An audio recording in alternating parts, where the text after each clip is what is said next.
Hello mga kababayan, ito na naman po si Miss Candy. Good afternoon po sa inyong lahat. Ito po ay nagluto ako ng pansit, bihon at pansit canton. Pinaghalo ko po. Yan po ang dinner ngayon. Luto lang ng luto si Miss Candy. Ito ang pansit. Masarap po yan. Kain po tayo sa aking niluto. Mga kababayan, nga palang aking alaga dito ay ang aking nanay ay wala na siya rito. Nasa hospital na siya.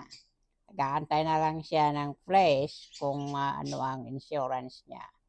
At saka yung magiging bed niya sa nursing home. Kung may babakante, kung may available na, ay ready to go na siya roon. Ito po ang pansit ng dinner namin ngayon. Ay nako, masarap naman.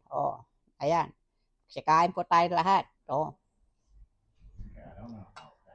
Mga kaibigan, hanggang dito na lang po. Kaunti lang, vlog. Ay nako, hindi na masyadong mahaba. Kung may manood o wala, okay lang. Maraming salamat po sa panonood. Dahil napapagod po ako ngayon.